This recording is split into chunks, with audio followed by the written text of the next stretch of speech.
All right, so this is still 5-4, the second part, dividing polynomials. Today we're going to do something called synthetic division. All right, so if you know, synthetic means fake, so it's kind of like fake division. It gives you the right answer. The method behind it, what's happening, you're not really going to see, so it's kind of like a shortcut, and it's actually very useful though.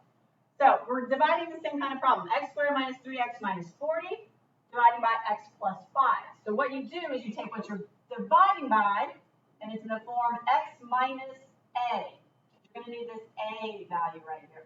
So if I were to rewrite this with a minus, it'd be like x minus negative 5 is x plus 5. So the a value is negative 5. Or really, it's just always the opposite, right? Inside lies, it's always the opposite. So you take negative 5 and you put them in what I call the penalty box. All right, then you take your coefficients of your terms. So I can see my coefficients here are 1, negative 3, negative 40. All right, skip a line, draw a line. Drop the first number. Now here we go. So what you do is you take that penalty box, negative 5, and multiply it by that number you just dropped. So negative 5 times 1, and you write it up here. So negative 5 times 1 is negative 5. Then you add the column. Negative 3 plus negative 5 is negative 8. You continue that until you run out. So now we do negative 5 times negative 8. We put it in the next column. It is 40. Add the column. Negative 40 plus 40 is 0.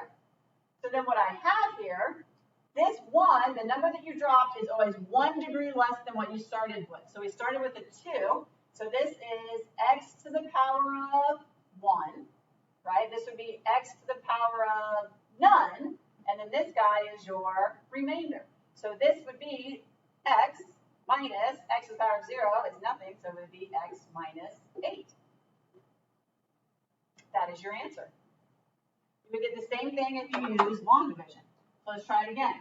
We're dividing by x minus 1. So this means that a is 1, because it's always the opposite, because the formula is x minus a.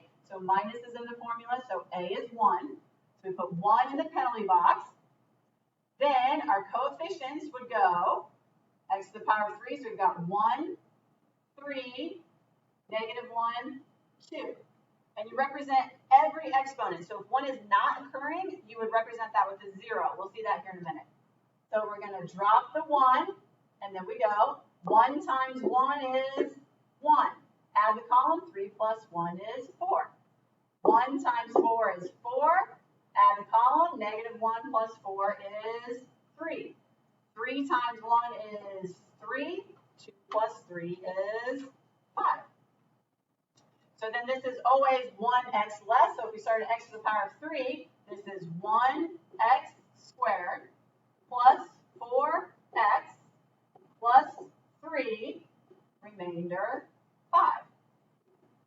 Or like we saw yesterday, the other way we can write that, x squared plus 4x plus 3 plus 5 over what you were dividing by, x minus 1.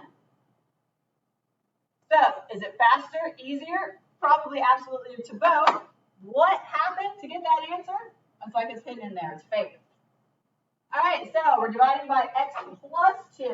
So in the penalty box, we would put negative 2. So we have 3x cubed, 9x squared, 8x's, 4 constants. Skip a line, draw a line, drop the first number, 3, and then go. Negative 2 times 3 is negative 6. 9 plus negative 6 is 3. Negative 2 times 3 is negative 6. 8 plus negative 6 is 2. Negative 2 times 2 is negative 4. 4 plus negative 4 is 0. So you're always 1 degree less. So if you started with the power of 3, this is 3x to the power of 2, and then descend, plus 3x to the power of 1. We don't write the 1. Plus 2x to the 0, which is 1, so 2 times 1 is 2. Remainder of 0, so we do not write. There we are. Let's look at one more. We have x minus 1, so we would write 1 in the penalty box. Now this is what I mentioned earlier. So you have 1x squared, you have 0 x's. That's what would come next if you're descending exponents, 2, 1, none. So you have to represent that you have no x's with a 0. Constant is 3. So anytime there's a missing term, you have to represent that with a 0. So we drop our 1. 1 times 1 is 1. 0 plus 1 is 1. 1 times 1 is 1. 3 plus 1 is 4. All right, so this one started at an x squared. So you always go 1x less. So this is 1x to the power of 1 plus 1 plus 4 over what you were dividing by, x minus 1. Or if they just asked you for your remainder, you have x plus 1 remainder 4. That is synthetic division. We'll use it tomorrow to do something called the remainder theorem.